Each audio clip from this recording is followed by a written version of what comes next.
Hi there! Today I have something very special, a Spark Enterprise M5000 server. This unit costs about 60,000 to $150,000, euros or Swiss francs. And today I will disassemble it completely because this unit goes to scrap.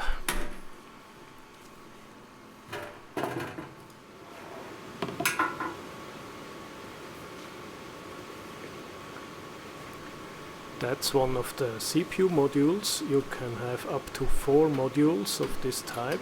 Each module has 2 CPU chips, Spark CPU chips.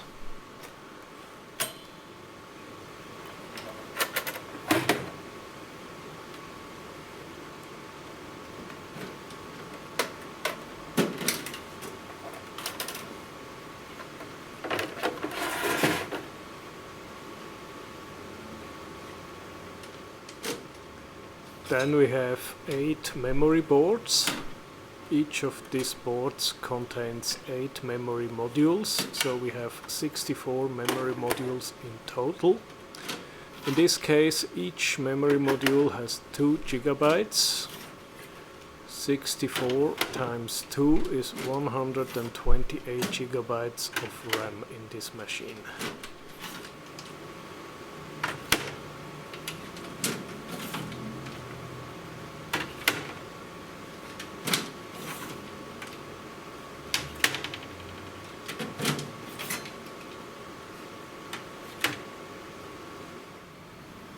Let's have a look inside. These are the slots where the CPU modules sit.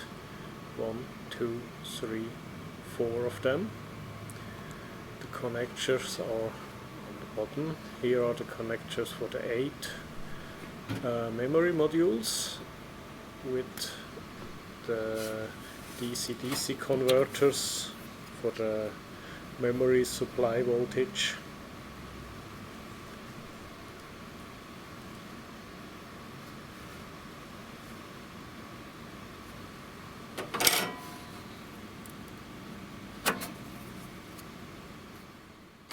As you can see, there is a lot of gold on these PCBs. Even the traces are gold plated, not only the contacts.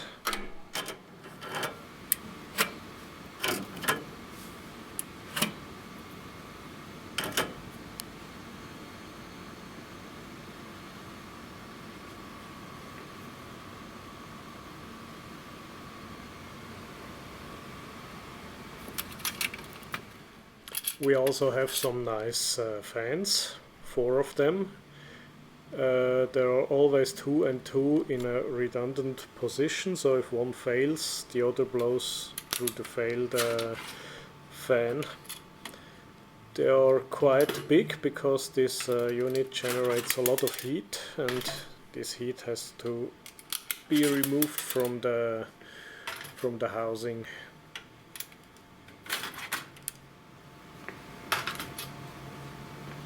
There are also these plastic flaps for the fans in the second row. This prevents the air flowing out of the housing when the fan is removed. So it covers the hole.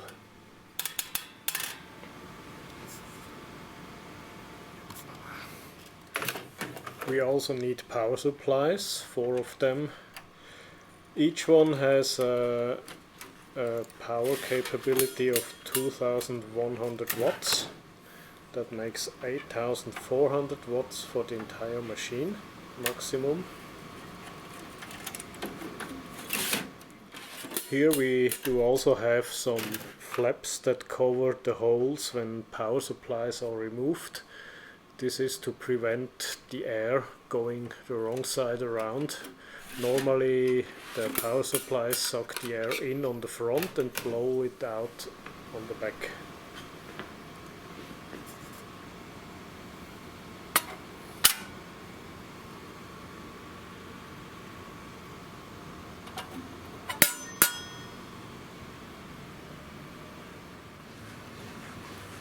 This is one of the power supplies. As you can see, the output is 48 volt and 41 amps when you supply it with 230 volts input.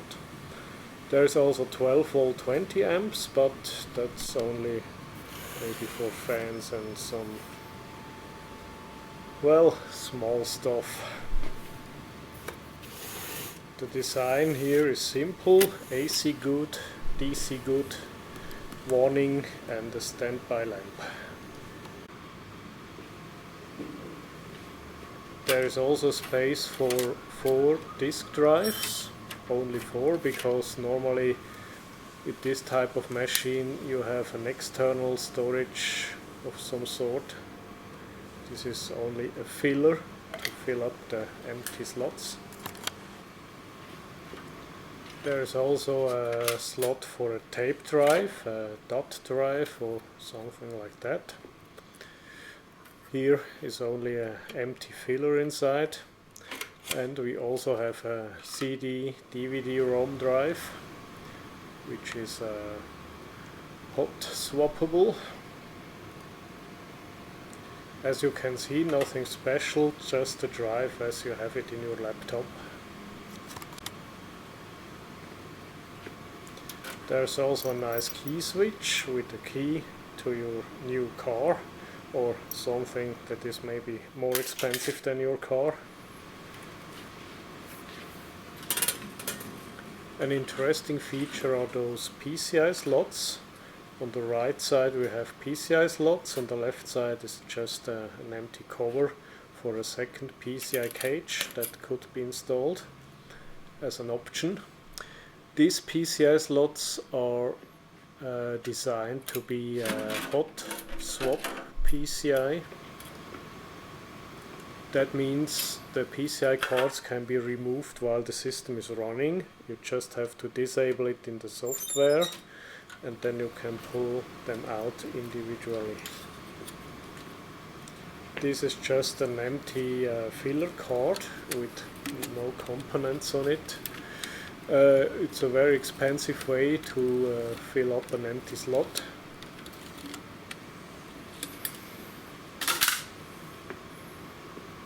So in the next bay we have a standard PCI card. It's a fiber channel card which is mounted in this special hot swap cage.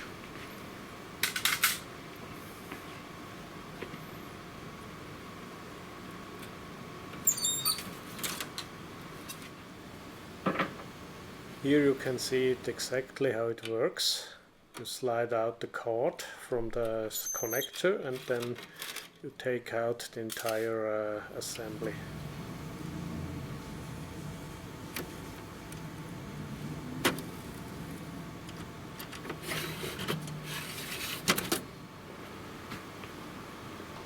To remove or install a PCI cage, you have to press the green button.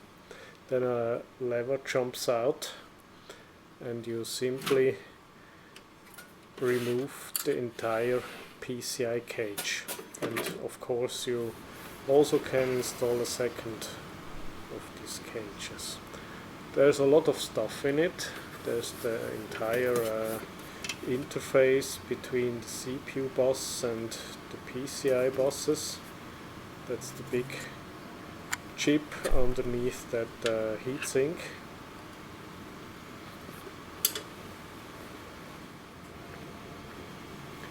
This is the XSCF unit. It's a remote management unit that controls the entire server. It is a little computer in itself.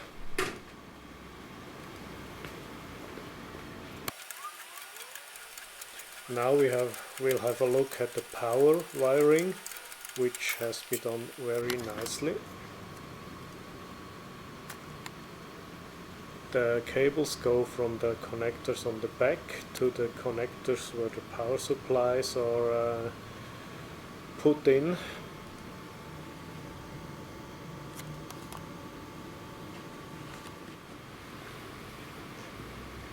Now it's time to take out the big main board. Fujitsu or Son calls it the boat, the main board boat.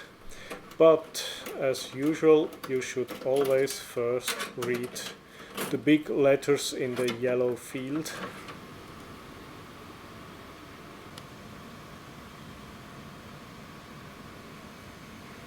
Aha, it's always good when you're able to read.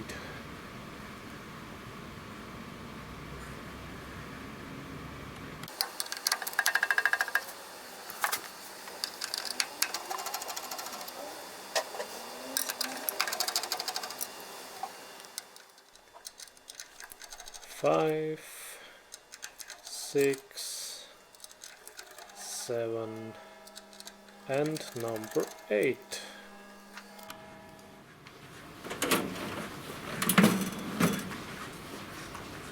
Yes, and it is heavy, really.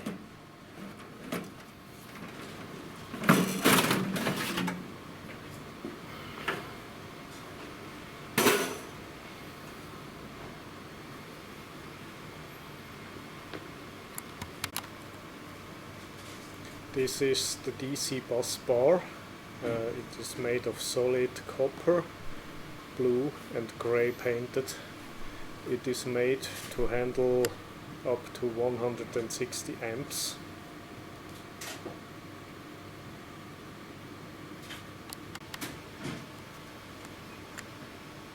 That's the backplane for the disk drives. In the middle is the backplane for the tape drive, and here is where the DVD drive connects.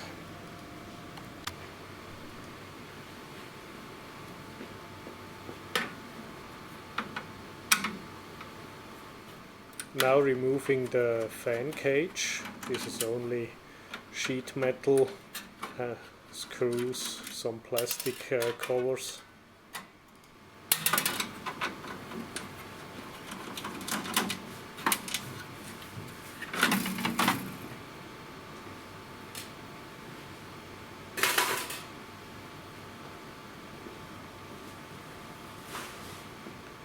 Then we have the fan backplane with the electrical connections for the fans. This is not much more than a power distribution from the power rail to the fans.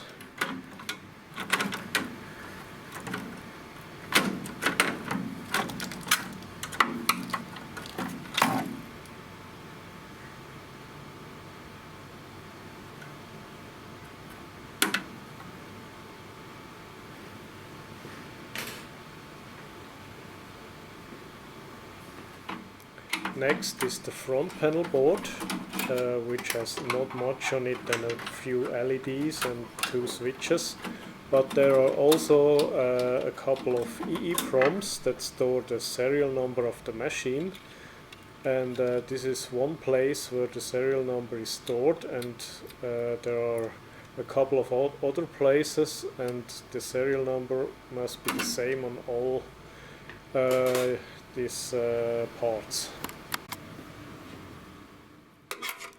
Key switch, I will take it out, and well, it's a nice switch you can use for something else. It's just an on-off switch. Maybe you install it in your PC or somewhere else in your car.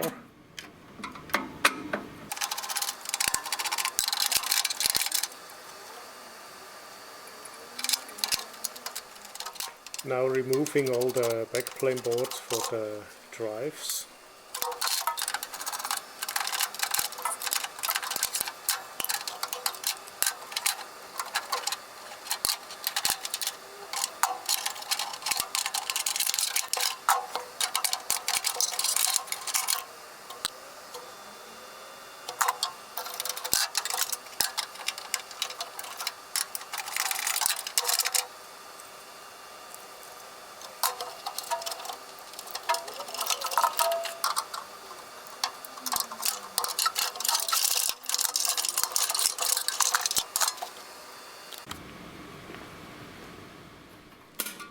The power rail has to be removed through the slots of the power supplies. That's the only way to get to the screws.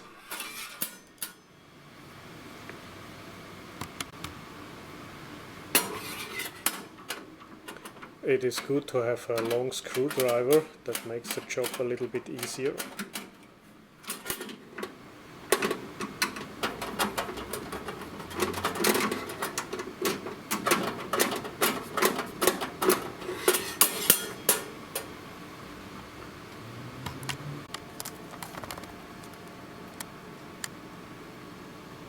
This is a view through the power supply slot. You can see the green screws that has to be loosened.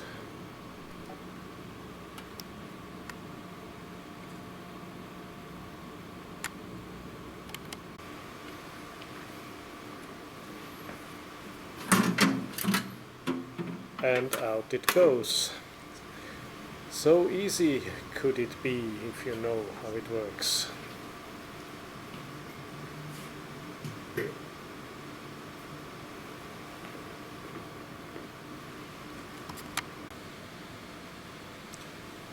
This is a very nice mechanical detail.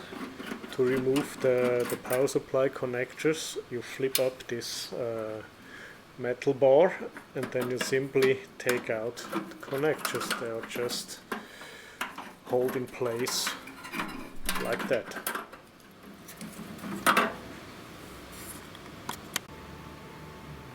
So now let's go into the details. We have a lot of modules, we have to have a look inside. This is one of the CPU modules. It has a plastic cover for the perfect airflow.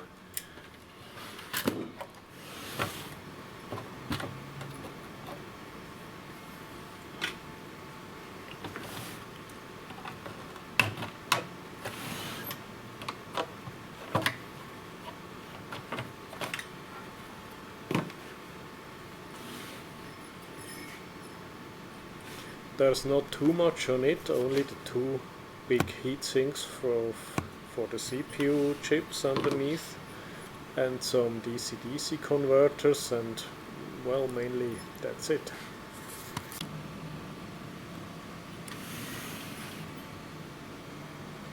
From the mechanical point of view, I'm really a fan of this machine. I mean, look at the thickness of this board, it's just huge. It's built to last an eternity, to survive any tsunamis and earthquakes and everything.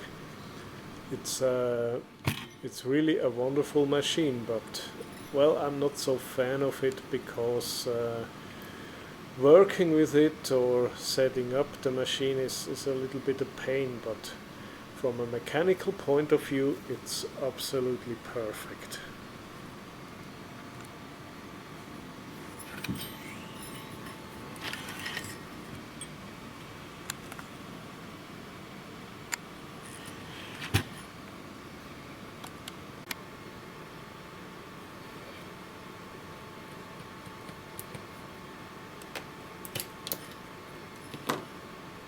And here also on these voltage regulator modules is a lot of gold. Almost everything is gold plated. I don't know exactly why, but it certainly looks nice.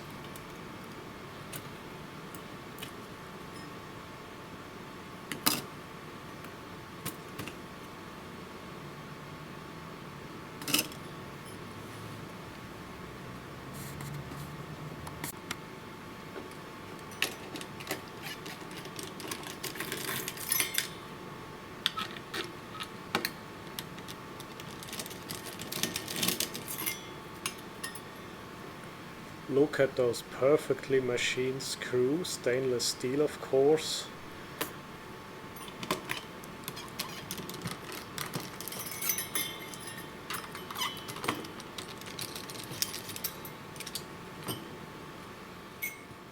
And look at this, even the CPU chip is gold plated.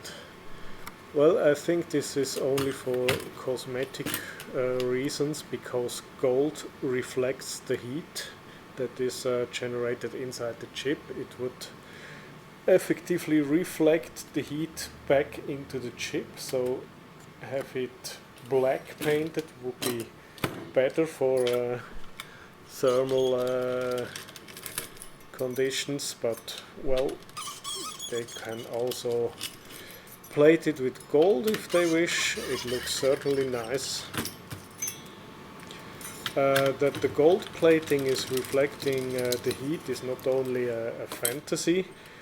I experienced that when I desoldered one of these chips. You couldn't feel the heat from the chip because of the gold, but it was still hot, so it is in fact a bit dangerous. And they didn't use thermal paste, they used some silicone pads with graphite. And everything is shiny, nice and heavy and polished and stainless. You can really feel the price of all this stuff.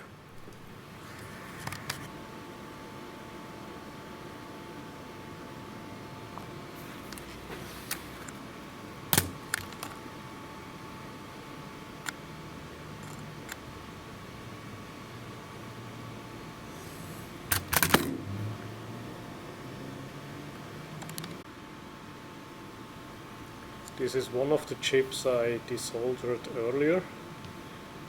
Here you can see the back side. It looks like every other normal CPU chip. Has a few resistors and capacitors in the center.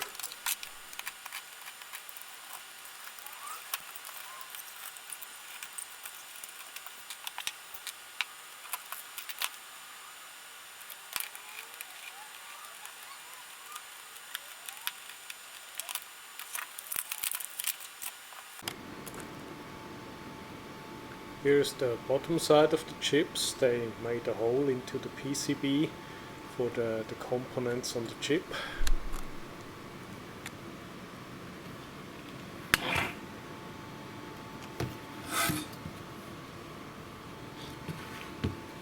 The capacitors here are not standard electrolyte capacitors. They are polymer capacitors. You can see it from the purple color they have. They are very expensive and very good, so I probably will take them off the board before I throw it away.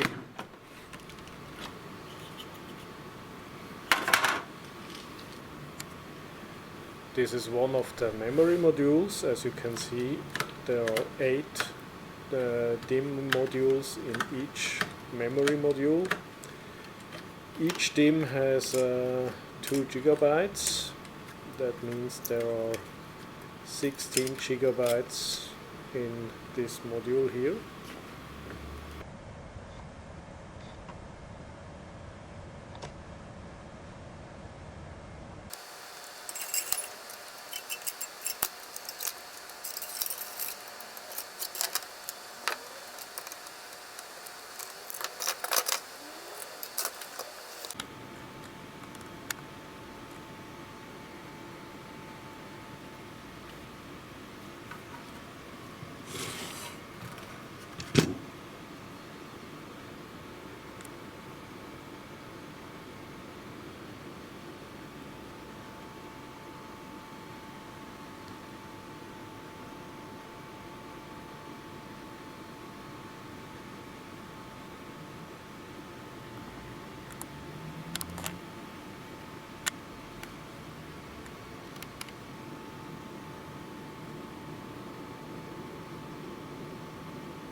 Lots and lots of RAM. Everything for the gold recycling. Haha.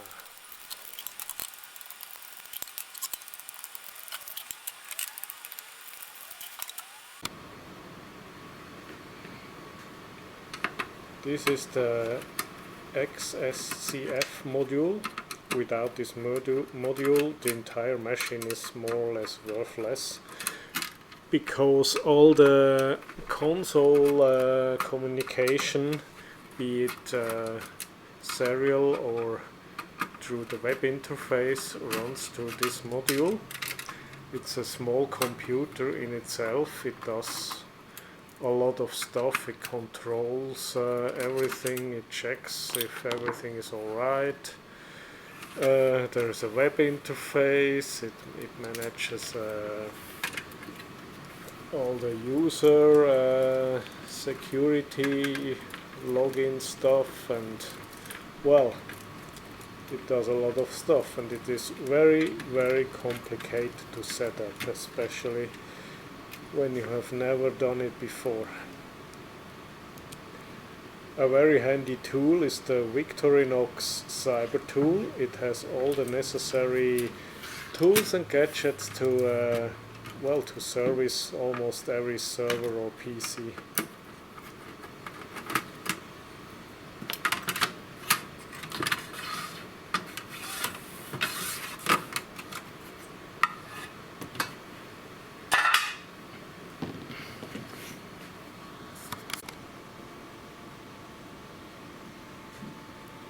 We have some DC converters, there are network interface, RAMs, you can see here, CPU chip underneath the heatsink, some flash memory, some I/O devices. There's not much on the back side, except some capacitors and some resistors and stuff. It has serial interface, USB, network. There are the RAMs. There are the flash memory with a real-time clock, the yellow battery real-time clock. Some other chips. You may find a data sheet if you want, a battery for some CMOS storage stuff. Look at this, all my treasure, all my gold. I will put it in my gold factory and recycle that.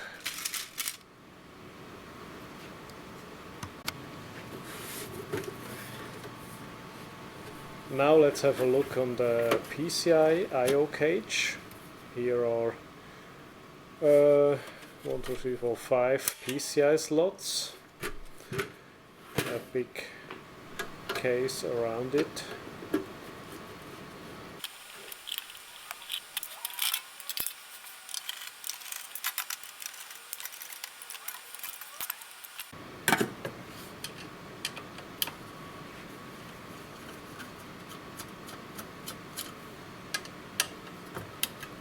That funny looking piece of metal is just to make the airflow go where it should, an air baffle. The vertical board there is a DC-DC converter, which has a DC-DC converter plugged into it. So I don't know, they like to have a lot of DC converters right on the spot. You can see a big DC converter here, and also some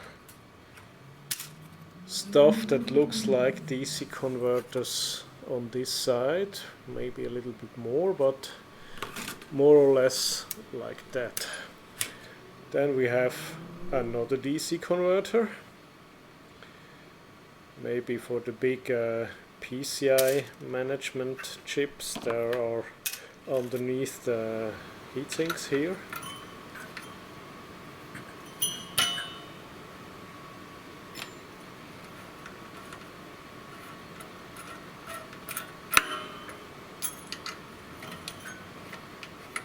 I have never seen heatsinks like this because they all have aerodynamically shaped fins, as you can see right now.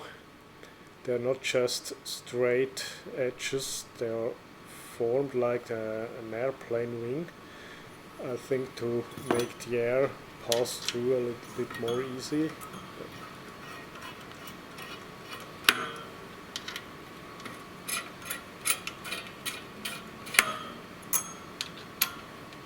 I'm just wondering how they manufactured this forms. You cannot just extrude this form, or you have to mill it individually or something like that.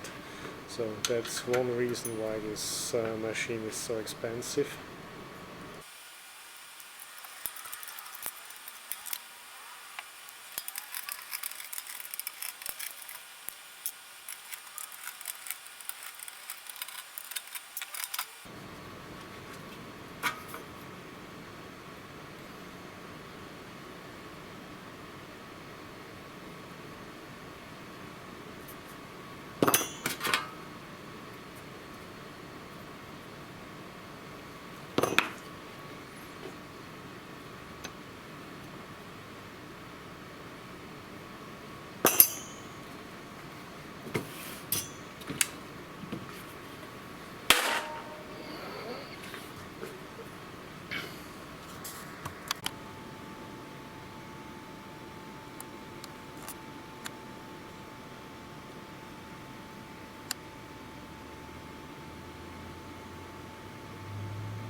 The big chips here are the interface between the CPU and the PCI I/O.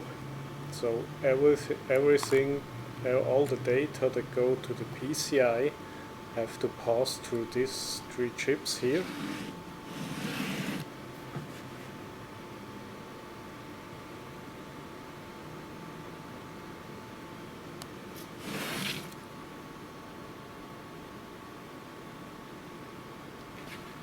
There is also a network interface, or better two network interfaces with this Broadcom chip here. That's the standard interface for the machine itself. Of course you can add interfaces in form of PCI cards. Now notice the thickness of this board.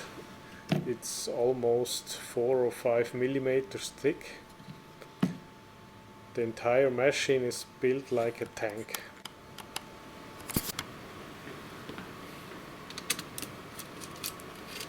Now the PCI cards in these special trays here, they're just like normal PCI cards. They have the same form factor as your PC cards. You could also install these cards into your PC. Maybe you would have some difficulty to find the right driver, because these cards have normally a customized BIOS, got customized firmware on it, so they will probably not run correctly in your PC, but if you're lucky you can change the BIOS and, well, be happy with it.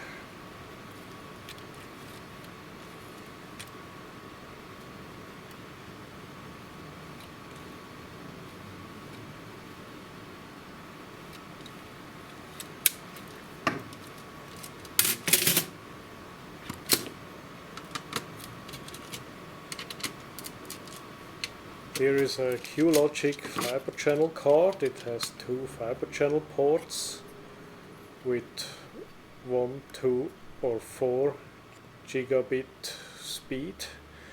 You can see it from the LEDs outside. They are marked 1, 2 or 4. Depending on what appliance you're connecting to it, it switches to the right speed automatically.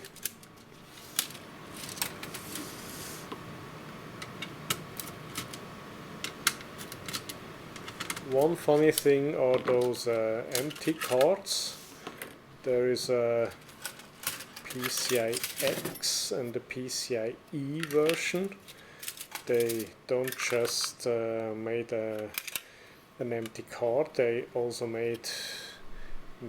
had to make it correctly for to sit correctly into the slot. So they made two different versions with different, well, connectors, even if they don't connect to anything, because they have no copper traces, no components on it.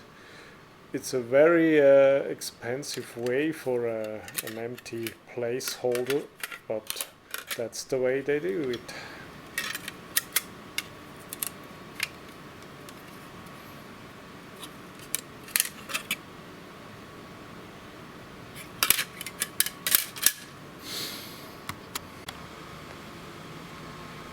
That's the board that connects power and data from the CPU board to the rest of the machine. It connects to these three connectors on the bottom side. Now we have a look at the whole lifting mechanic here, which is made very nice. You can see the two handles are connected together. And with all these levers and stuff, you can lift off this relatively heavy mainboard boat, as they call it, out of the chassis. We have CPU 0 to 3, that makes 4 CPU modules. And we have memory 0 to 7, that makes 8 memory modules that go in this space here.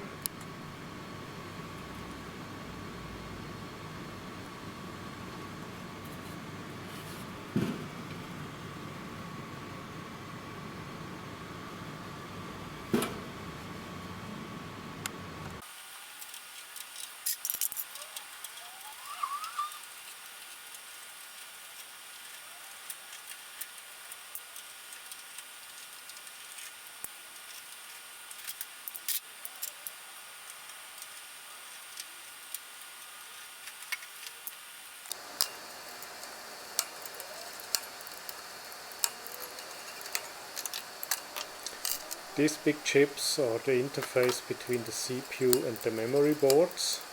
They do also have these aerodynamically optimized fins.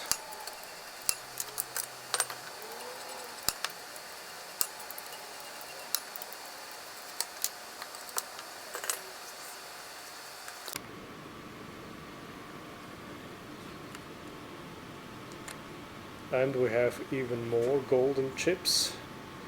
The only difference to the CPU chips are they are not polished, they are not shiny, they are dull golden, but still nice to look at.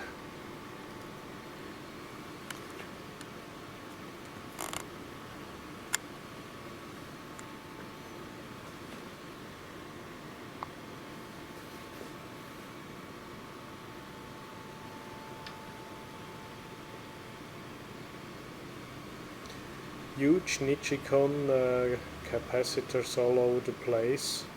Only the best is good enough, of course. Surprisingly, they are rated 63 volts, so I guess they are directly connected to the 48 volt rail with a little bit of reserve. The reason why these capacitors are on this main board is probably because many of the parts here are hot pluggable, so you can install and remove it while the system is running. So they needed these caps to even out some voltage spikes or dropouts or whatever happens when you plug in or plug out a CPU or a memory module.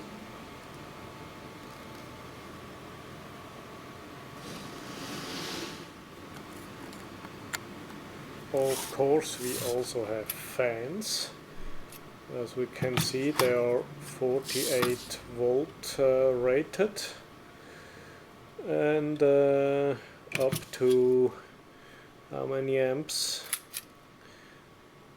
Up to 2 amps, 48 volt 2 amps, so that's almost 100 watt per fan, and we have 4 of them, so only the fans are drawing up to 400 watt when they are going at full speed. And as you can see, they not only have a rotor, they also have a stator to optimize the airflow through this fan.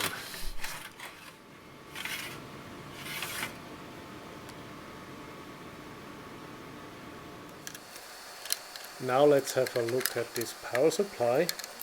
I think the power supply itself has more screws than the entire machine. It has about 10 or more screws on this side, then a lot more on the other side, and on the top, at the bottom, and the front and the back, and everything is screwed together like crazy.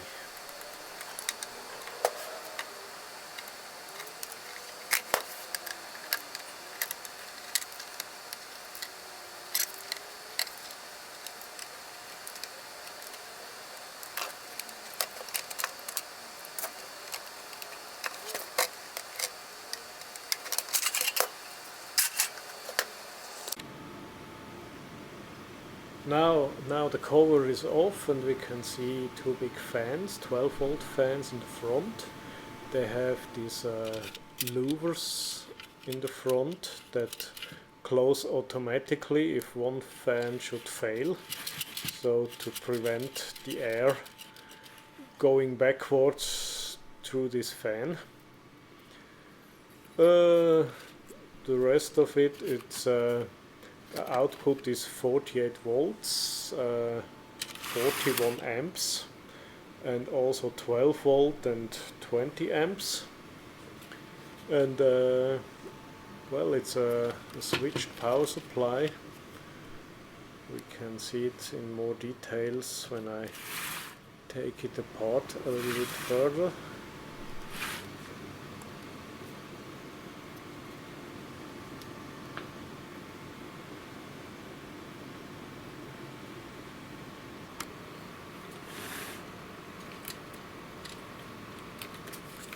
So because this unit goes to scrap, I remove the fans in a little bit unusual way, breaking the metal. Yeah.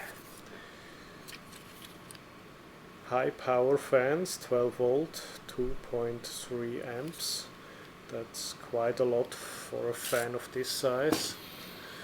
I think they will blow a lot of air through it.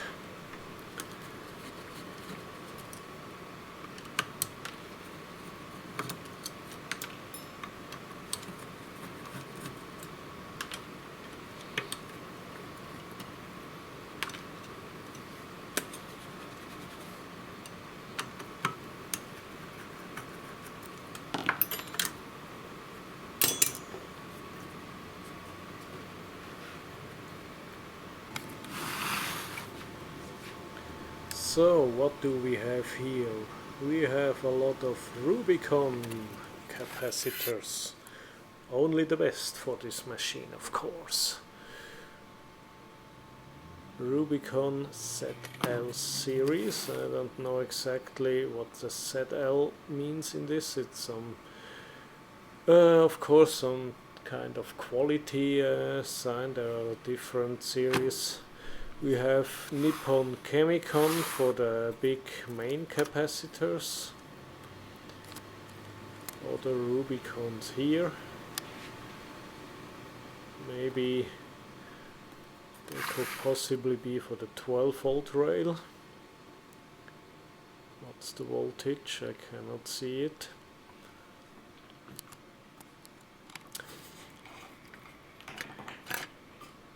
Here we have the input filter, a lot of common mode chokes, fuses, capacitors, very nicely made, and shielded from the rest of the power supply. These two puppies here are used as the rectifier. I think they are some kind of MOSFETs or something, so they have a controlled rectifier. They don't just have a couple of diodes or something. Then on the next heatsink it's the primary switcher that does also the conversion from 110 and 230 volt mains, so to have always the same voltage on the main caps here. The main transformer looks interesting. It is very small for that amount of power here. We are talking about 2100 watts. Rectifier secondary and capacitors are not too big. I think they go with a very high switching frequency. This one looks like a standby power supply, a small power supply that is working when the main power supply is shut off. Possibly, maybe it's also a power factor correction thing. Difficult to say without a manual or schematic diagram. So, and that's all the mess I made today. All the parts, the whole machine is ripped into pieces. A little bit of metal here, a little bit of plastic there. And look at this, all the screws made of expensive stainless steel, especially made for this machine. Like everything else, there is nothing just from the shelf. That's the reason for the price. Everything is just special here.